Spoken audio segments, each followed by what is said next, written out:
What's going on, guys? This is Tony with Rico Gloves. I'll try to get a quick glove show in before the rain comes and show you some Ricos.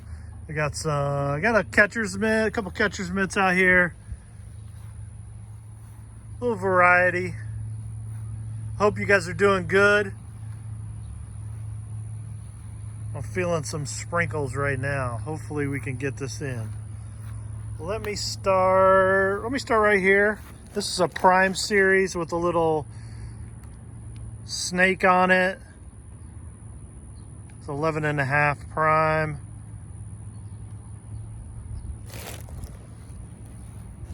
This one's for Zach, another Prime series, 11.25.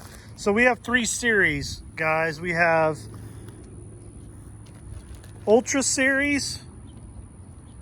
We make with kip leather or steer hide. We have Star series. We make with smooth cowhide. And we have Prime series that we have a tumbled cowhide. Everything's real leather. We don't use any plastic leather. If you're a pro player or a college player, you're gonna wanna use the higher end of leather, either steer hide or kip leather. If you're a kid that's 10, you don't wanna use that because that's gonna be tough for a kid that age to break in. So that's my advice. I know I have dads that go, oh, I want my son to have the best glove. And I get that, but if he can't use it because it's stiff for him to break in because it's a high-end leather, then you need to get like a smooth cowhide or a tumbled cowhide leather that they can use right away.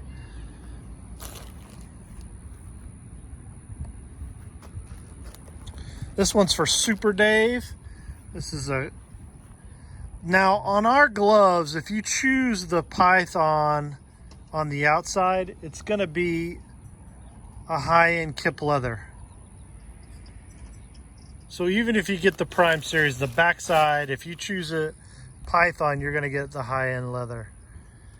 Now, if you choose Prime and you get kip, you'll get kip for the Python, and then it'll be tumbled cowhide on the palm side and the lining. Tyler, it's for Miami Kings. This is a 14. It's a big glove. Looks like a Prime with Python on the outside. A partial Python on the outside. Yeah, it's a 14. Big glove. This is for T$6. It's a Star series. That one actually has steer hide on it. This one TRD Junior.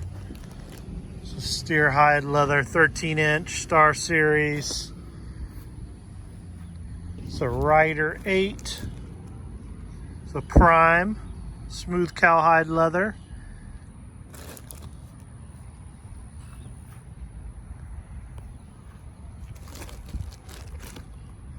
It's a steer hide right here.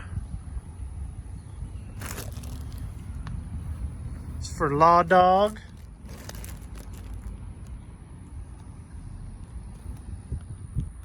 Python on the outside, gray. We're gonna come out with some more new stuff, guys. This one's a Prime series for Kyler, and we'll be announcing it. We're gonna probably add a new state flag in there. Probably, I'm guessing California is probably gonna be the next one. We have California flag on our customizer on the pinky finger. These things that go right here, and this is actually a catcher's mitt. This is for D-tap. It's got a little Python on the thumb pads. See our stamps. This one's for Vestal. Little Prime series. This one is Star Series 1225 with steer hide leather. It's for Thurman. This is a kip leather. I could tell by the color. It's an Ultra Series kip leather glove. Very nice. It's for schlap. This is a Kip leather. 11.5 Ultra. Goose. This one's for Goose.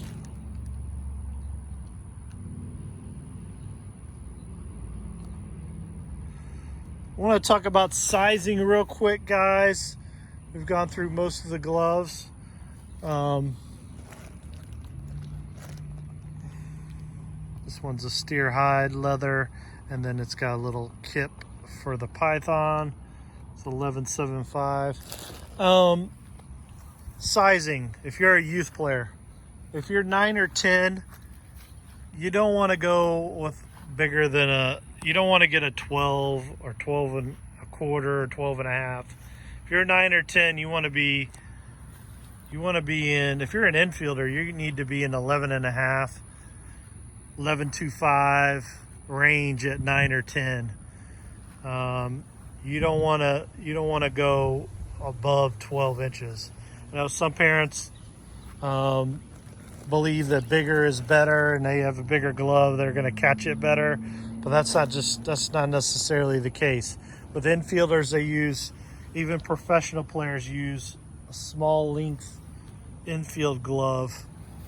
So you need a smaller length, especially if you're younger. You're going to need a smaller length if you're an infielder.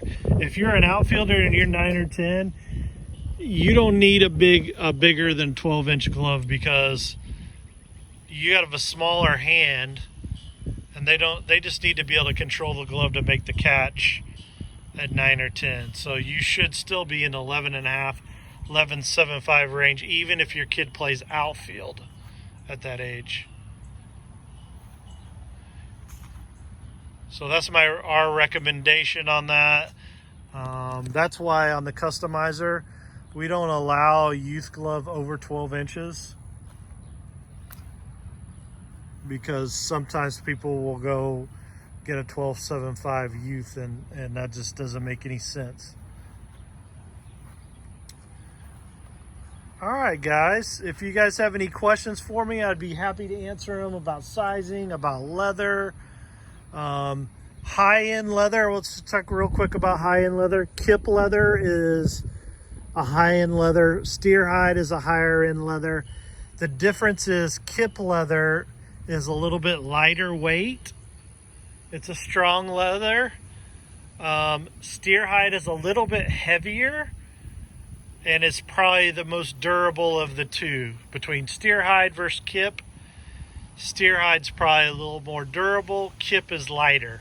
So they both have advantages, and so they're just different. Some guys prefer the Kip, some guys prefer steer hide. Both leather you have to break in. There's no leather out there that is super soft new, or for a high-end leather at least, super soft new, and it's a high-end leather. You're gonna have to break in a high-end leather. If it's a softer leather, if it's already broken when you get it, that's not considered a high-end leather. So like a tumbled cowhide is a little bit softer. Some smooth cowhide isn't. It's probably a medium break-in. It's not that hard to break in, but it's not considered the high-end leather. We don't make anything with plastic, so you guys don't have to worry about that from us.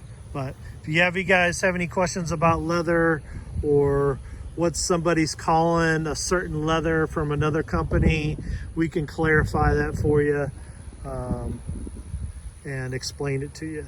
So we'd be glad to help you with that. Thanks for watching, guys. I appreciate you watching our videos, and take care. Talk to you soon. Bye.